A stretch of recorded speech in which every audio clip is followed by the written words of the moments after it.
Title: They laughed at humanity's military right until the sky caught fire. The Galactic Council had seen war. They had witnessed the Jagoran sieges, endured the Karn floods, and survived the black hole weapons of the old Darkin ascendancy. Every race had contributed their part to the endless theater of interstellar conflict. But through all of it, there had been one constant joke, told around war tables and in smoky orbit halls: at least we're not the humans. The humans, newcomers, barely a century into faster-than-light travel, were a primitive species from a blue-green rock at the edge of a minor spiral arm. Their military tech? Ancient. Kinetic weapons, gunpowder derivatives, combustion engines. Their ships? Ugly slabs of reinforced steel with no elegance. Their soldiers? Too emotional, too fragile, too slow to regenerate. A few species even made bets on how fast the humans would fold in a real war. Then came the Threx Dominion. A brutal, hive-minded collective from the neutron wastes of Nargash. The Threx expanded without warning. No diplomacy, no explanation, just cold, calculated extermination. They took 9 council worlds in under a month. The fleets sent to resist were shredded like paper in a storm. Entire species cried out for allies. And humanity answered. The council scoffed at first. Let them send their toys. Let them die screaming. It'll be good for morale. Then the humans began deploying. They didn't come in sleek ships. They came in things that looked like floating bunkers, belching smoke and flame, surrounded by archaic satellite swarms and orbital debris fields. Their vessels didn't sing with harmonic fields or glide along warp lanes. They pounded through space like war drums. The Threx moved to intercept. They expected the usual resistance. Instead, the sky caught fire. Above the jungle world of Crix 4, the first full clash unfolded. Council observers watching from high orbit witnessed a horror show of physics unleashed. The humans didn't fire sleek lasers or pulse beams. They unleashed rods of tungsten, dropped from low orbit at terminal velocity, guided by old-school mathematics and bloodthirsty ingenuity. The rods struck with no warning, no light, no sound, just sudden devastation. A mountain range ceased to exist. A Threx command hive vaporized mid-thought. The ground boiled, the air ignited, and the firestorm reached so high it turned orbit red. The Threx retaliated with bioships and antimatter stingers. The humans replied with nukes. Not clean ones, not strategic yield. These were monsters, warheads designed for extinction, wrapped in cobalt shells that poisoned ecosystems for 1,000 years. And then came the troops.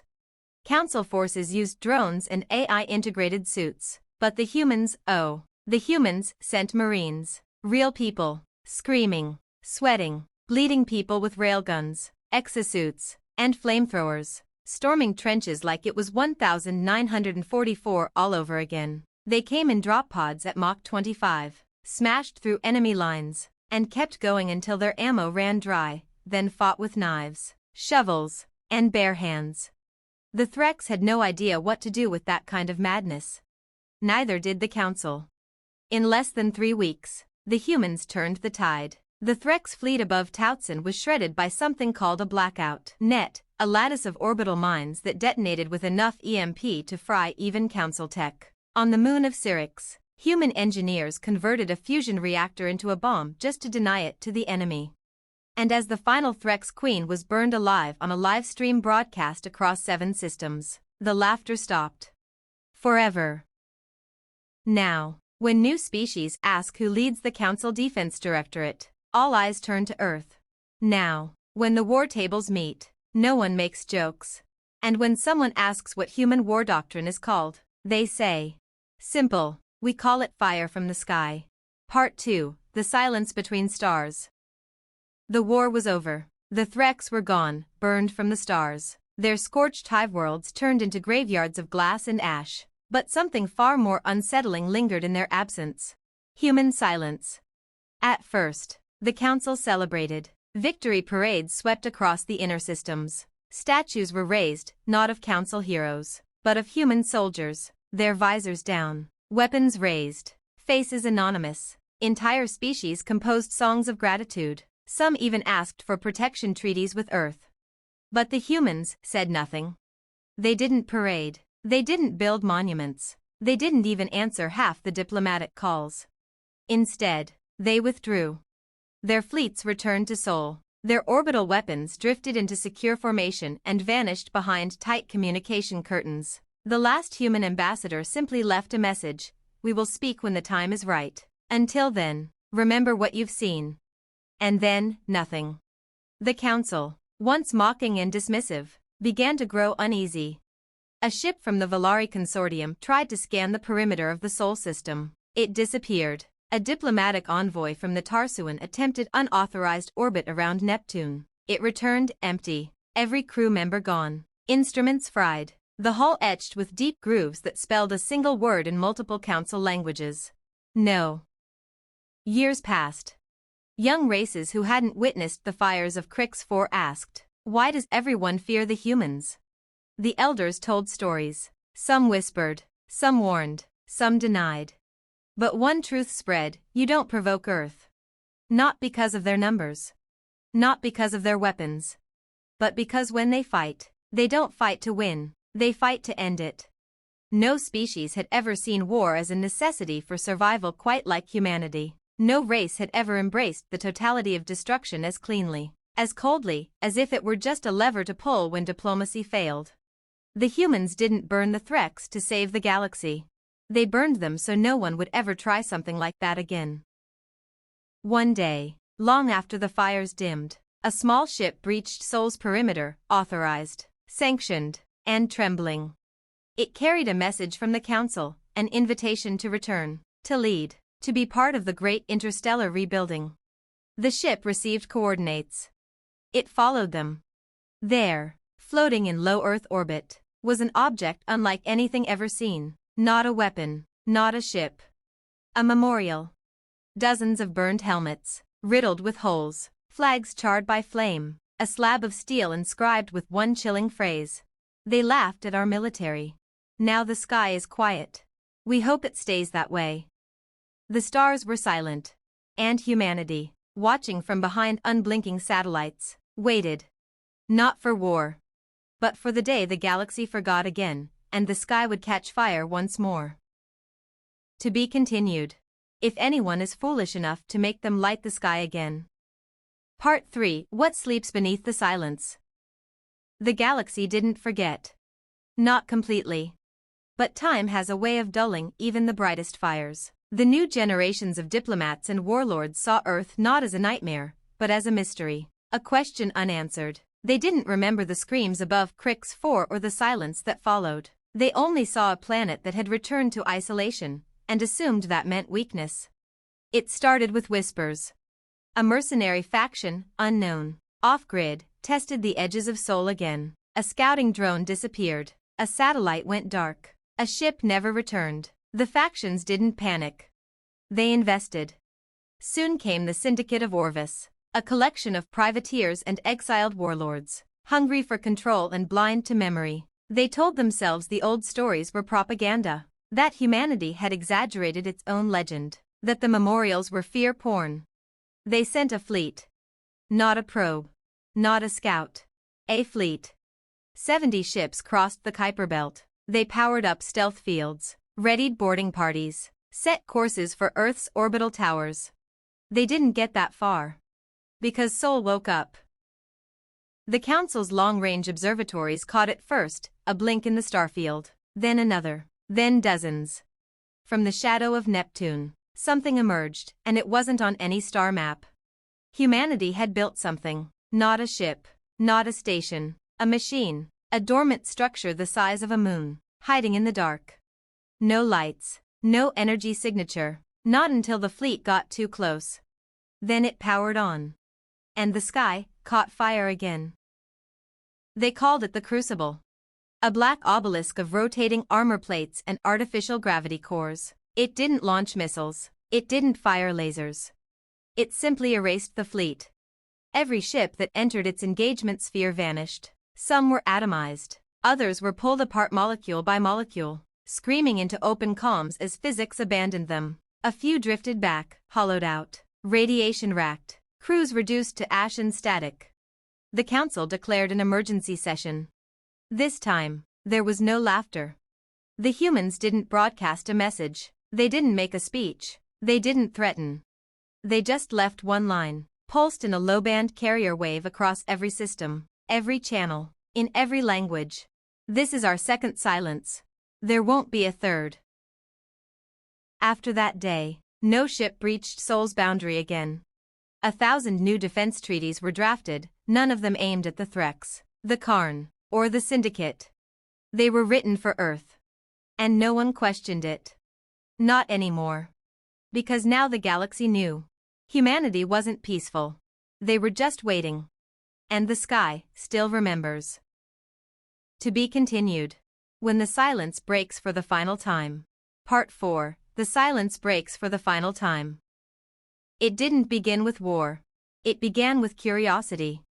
The Veari Dominion, a young and arrogant species from the Vermari expanse, had grown bold. Too bold. They hadn't lived through the Threx extinction, hadn't seen the Crucible ignite the void with antimatter bloom.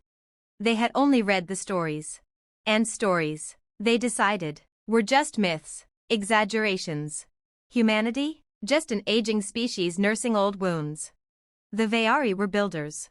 Smart, fast, dangerous.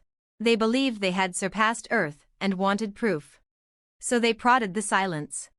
First, it was stealth drones, small, black-bodied things launched from far beyond Saturn, designed to scan Earth's military infrastructure. They never returned.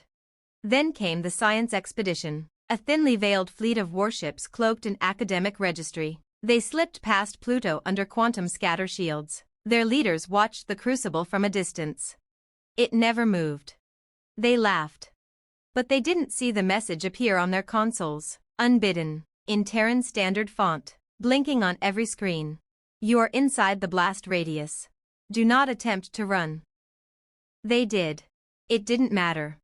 The Crucible didn't fire this time. It shifted. A spatial fold expanded from its core, no flash, no thunder, just the sudden absence of 72 ships. Gone. Not destroyed. Not wrecked. Removed. The Council panicked. Again. Not because of the Veari's disappearance, but because no one heard from Earth, not even a warning, not even a broadcast. Just the vanishing. Then, 5 days later, something came out of hyperspace at the galactic core. It wasn't a fleet. It was a convoy. Human ships, thousands of them, formations tighter than any Council military had ever managed. Silent, matte black hulls, every one marked with a red symbol. A closed eye.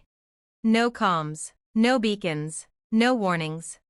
They moved with precision through core space, then split, dozens of ships dispatched to every major world, station, and sector, bypassing every defense net without firing a shot.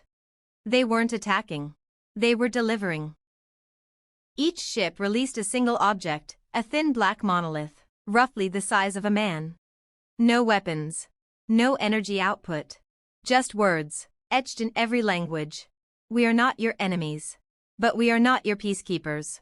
If you test us again, we will not respond. You will simply cease. Then came a final transmission.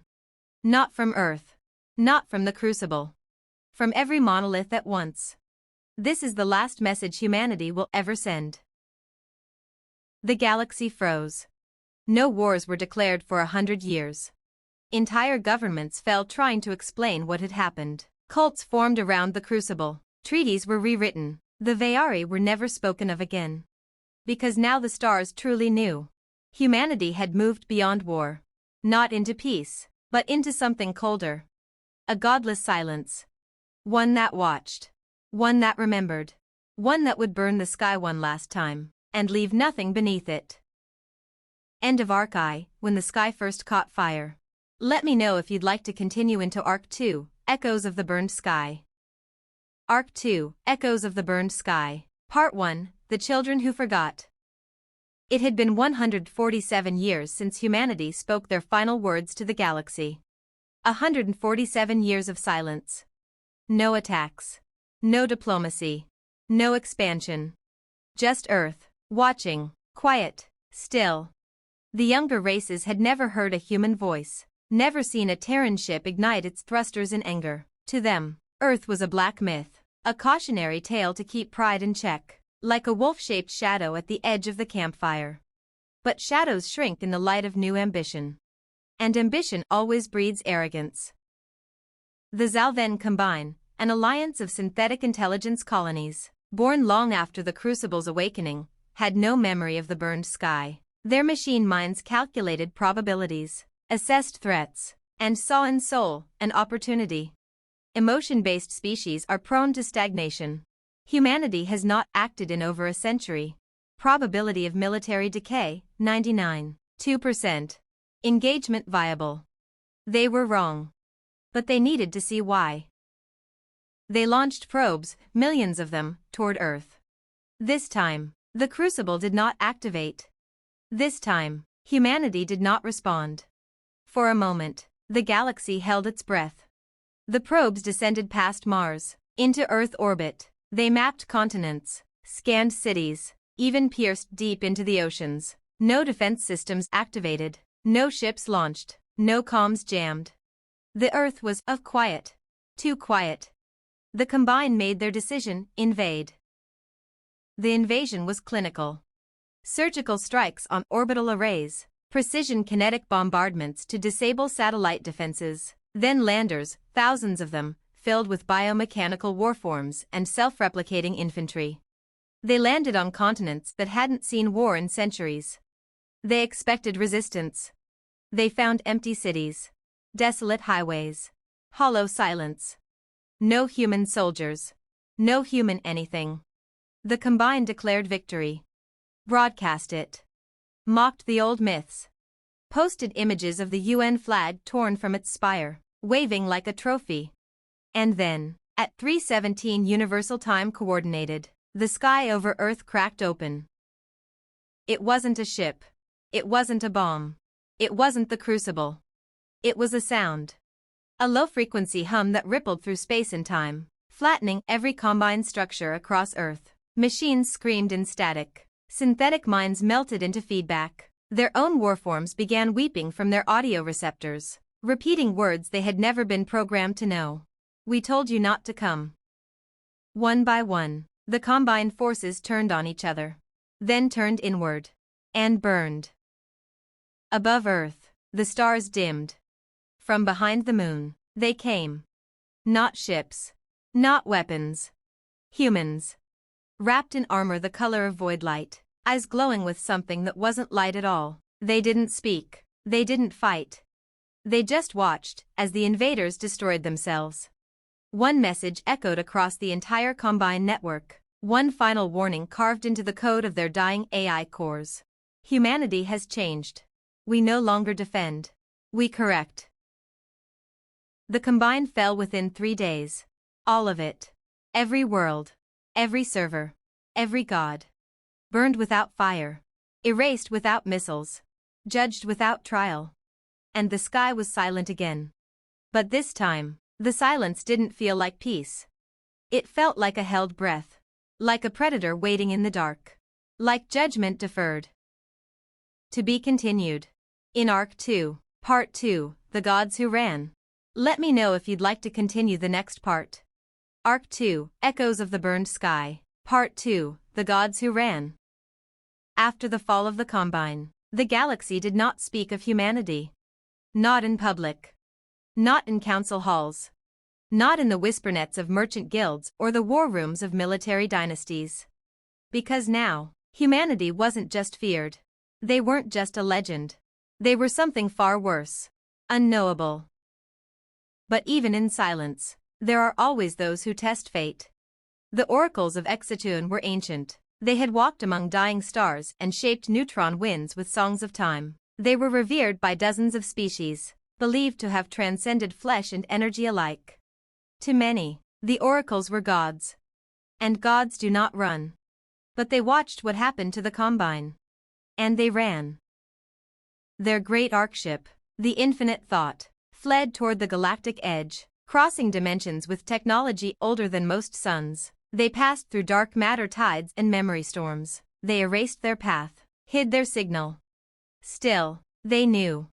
Earth was watching. Something had changed in the heavens.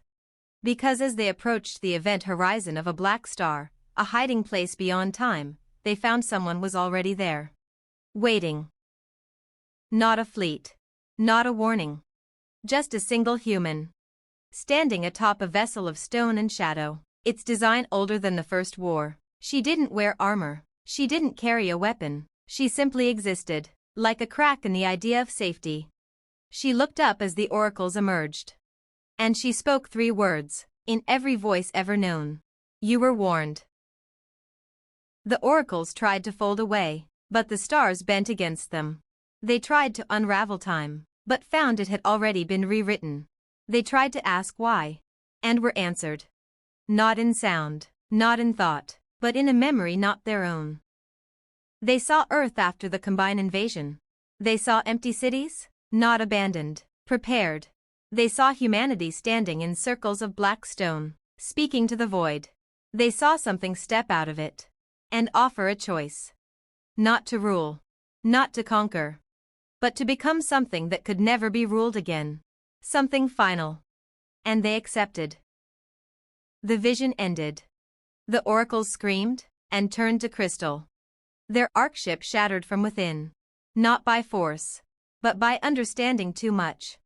And as the fragments of the gods drifted into the gravity well, the human turned to the stars again. And vanished. The galaxy now knew. Even the gods run. Even the gods fall. Even the gods are warned. But there is no escape from what humanity had become. Because once, they were defenders. Then they became silence. Now, they were the reckoning that waited for the arrogant to speak. To be continued. In Arc 2, Part 3, The Treaty of Ashes. Let me know if you want to keep going. Arc 2, Echoes of the Burned Sky, Part 3, The Treaty of Ashes. The treaty was written on scorched vellum, signed in blood, sealed with the embers of dead empires. Not metaphorically. Literally. It was signed on the dead world of Zyril, once the jewel of the coalition of suns, now nothing more than cracked obsidian plains and the husks of towers that used to touch the sky. The council called it neutral ground. But everyone in attendance knew there was no neutral ground anymore. Not after Earth began moving again. The council hadn't called the meeting. It had been requested. Not by Earth. By everyone else. After the fall of the Combine. After the death of the oracles. After a dozen ships simply vanished when their captains whispered the word soul into encrypted calms. The galaxy had made a decision. If humanity would not speak to them, then they would beg. One by one, envoys arrived. The Osiri scaled bloods brought offerings of entire star systems. The Trinitor hive shattered half their own spawn in tribute. Even the Kelvin marauders, who had never bowed to any flag, carved Earth lives into the hulls of their dreadnoughts. And then they waited. For a voice. For a presence. For anything. For them. The sky didn't catch fire that day. It dimmed. A shadow passed over Zyril's dead sun. A shape vast enough to eclipse it entirely, but no one could see the source. Just the absence. Like something stood behind space itself. And then they heard it. Not words. A feeling. Carried into every ambassador's mind like a memory they didn't own. You do not speak to gods. You do not bargain with silence. But we will listen. Once. And so they spoke. Every race, every power, every survivor. They begged forgiveness. They offered tribute.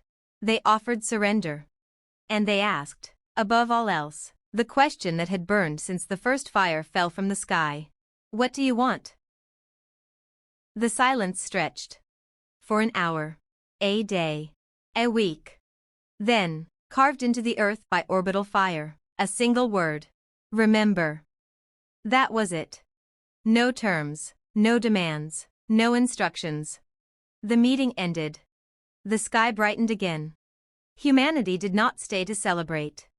They did not stay at all. But the council knew what the word meant. It wasn't a warning. It was a sentence. Remember, or repeat. Remember the sky burning. Remember the fleets vanishing. Remember that even the gods fell when they doubted Earth would answer. So they wrote it down. They called it the Treaty of Ashes. It contained no laws. Just names, dates, wreckage, echoes. And the final clause, carved in obsidian at the bottom of every copy. This treaty exists not to stop war, but to remind us who ends it. To be continued. In Arc 2, Part 4, The Child Who Asked Why. Would you like to continue? Arc 2, Echoes of the Burned Sky, Part 4, The Child Who Asked Why. Her name was Errol Dren. She was 7 cycles old, born on the station world of Helestris Prime. Too young to remember the Combine's fall. Too curious to fear the stories whispered in council corridors. Too innocent to know that some questions aren't meant to be asked. But she asked anyway. The moment was small. Insignificant. A classroom, a lesson, a faded holomap of ancient Terran space. The teacher, a Krenari diplomat in exile, recited the old lines. And so we leave Earth untouched, in accordance with the Treaty of Ashes, Anne. Errol raised her hand. But, why? The room froze. The teacher stared, then stammered, then smiled tightly. Because they asked us to, little one. But Errol shook her head.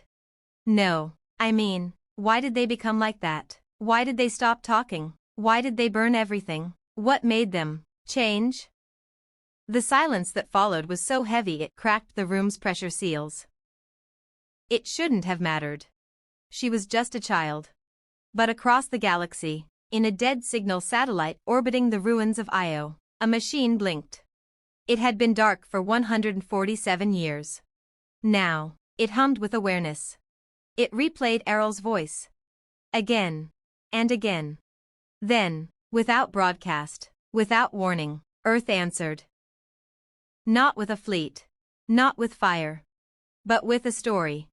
Every data relay, every broadcast node, every HUD and neural link across the known galaxy paused and began to play the same thing.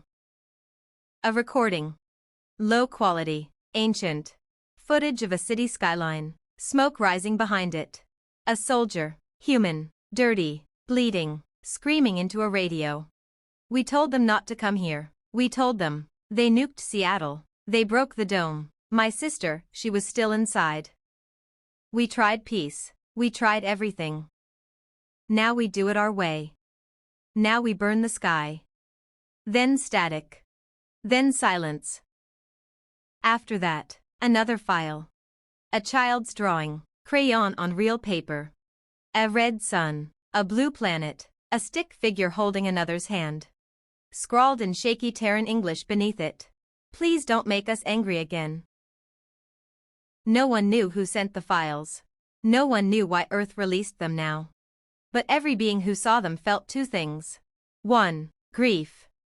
2. And a warning, etched into the soul. Not because Earth was vengeful, but because Earth had been kind.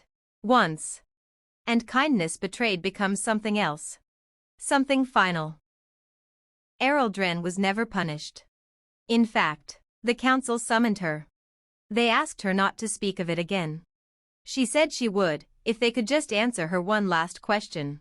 Do you even know what you're afraid of? No one answered. But somewhere, in the shadow between galaxies, Earth watched her. And for the first time in a century, something stirred.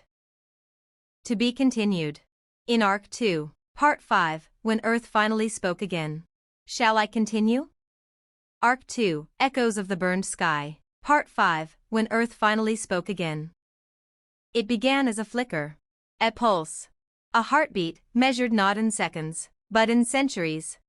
Across the galaxy, humanity's silence had become a law of nature. Like gravity. Like death. Unchanging. Absolute. Until the pulse. The first signal originated from Proxima Relay 9. Long thought abandoned. A Terran-built relay no species dared repurpose. Its interior was fused by radiation, its walls covered in scorched inscriptions no one could translate. But at 3:31 Council Standard Time, it lit up. A single line, in clear Terran Standard, broadcast in all known frequencies. We are ready to speak. The stars held their breath. No fleet appeared. No monoliths landed. No orbital flame. Instead, coordinates. A point in neutral space, light years from Earth. Unremarkable, empty. Until a structure phased into orbit around a dead moon, seamless black metal, shaped like a closed hand. Terran architecture. The council named it the listening post. They sent their best, ambassadors, linguists, war-hardened admirals, AI avatars bound in golden code. When they arrived, the door was already open. Inside, a single room. Circular, silent, clean. In the center, a table, polished obsidian. And on the far side sat a human. Not a projection, not an emissary. An actual, breathing human. He looked old. Not frail, but weathered. Like a mountain that had watched empires crumble. He said nothing at first. He let them sit, let them study him, let them wonder. Then finally, without preamble, he spoke. We didn't want it to be this way. The delegation leaned forward. They had waited over a century for this. And now, at last, answers. We tried kindness. We tried trade.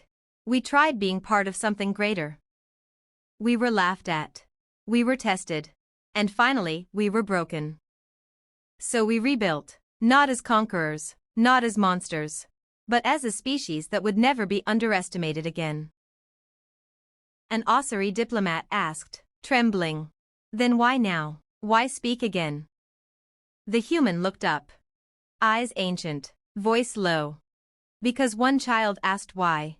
And we remembered that once, we asked, too. He placed something on the table, Errol Dren's crayon drawing. Then he smiled. Not kindly. Not coldly. Just, human. We remember everything. But we haven't forgotten who we were. He stood. The delegation froze. We will not be your rulers. We will not be your enemies. But we will be your reminder. That power is not safety. And silence is not surrender. Tell your people, we are watching. We are listening. And we are waiting, not for war, but for someone brave enough to walk into the fire and not flinch. He turned to go. Stopped at the door. Then added, softly, when that child grows up, tell her we'll be ready. The human vanished. The listening post shut itself down. And just like that, Earth went quiet again. But this time, it didn't feel like a warning. It felt like a test. To be continued. In Arc 2, Part 6, The Day the Child Knocked on Earth's Door. Would you like the next part? Arc 2, Echoes of the Burned Sky, Part 6, The Day the Child Knocked on Earth's Door. Her name was still Errol Dren. But she was no longer a child. She stood at the edge of the Sol system, aboard a diplomatic vessel older than most star nations. The escort fleet had stopped at Pluto, refusing to go further. They said it was policy. She knew it was fear. Earth had not responded to hails. No guidance beacons. No clearance signals. But the moment Errol stepped into the final shuttle, the silence parted. A corridor of stars bent open, shimmering with ghost light. Earth didn't speak. Earth invited. The shuttle coasted past Neptune. Then Saturn.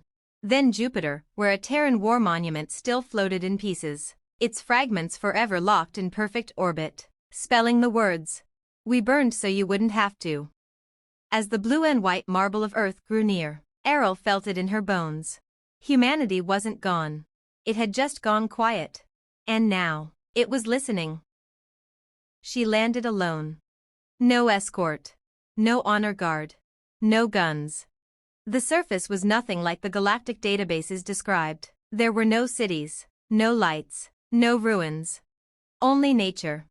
Forests, mountains, oceans, skies the color of memory.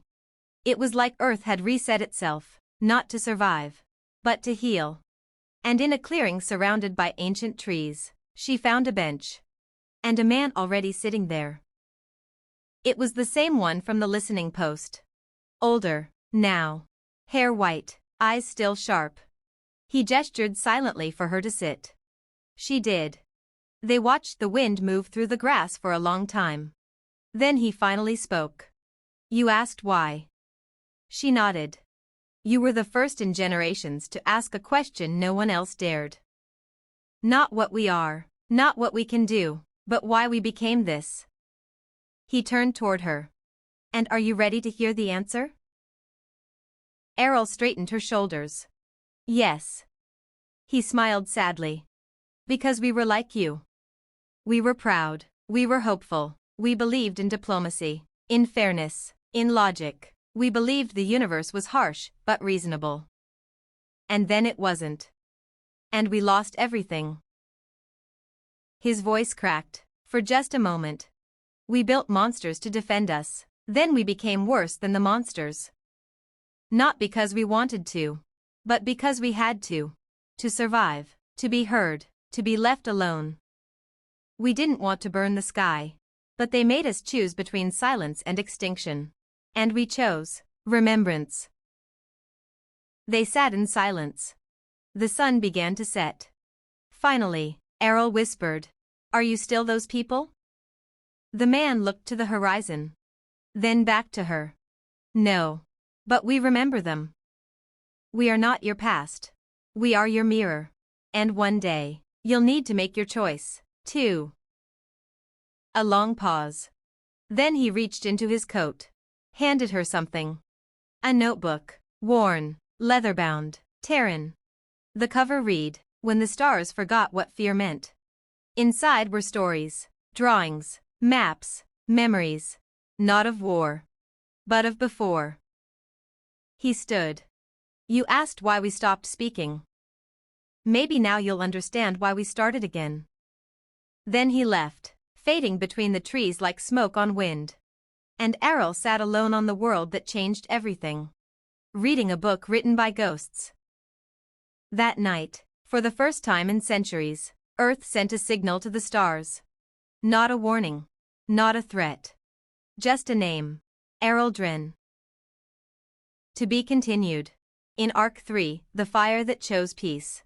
Would you like to begin Arc 3? Arc 3, The Fire That Chose Peace. Part 1. The last lesson Earth had left to teach. The message rippled through the stars. Just a name. No coordinates, no instructions, no demands. Only Errol Dren. For some, it meant nothing. For others, especially the old, the scarred, the survivors, it meant everything. The girl who had once asked why the sky burned had gone to Earth. And returned alive. Council chambers buzzed. Newsfeeds flickered with speculation. Old enemies reopened dormant channels. But Errol Dren said nothing.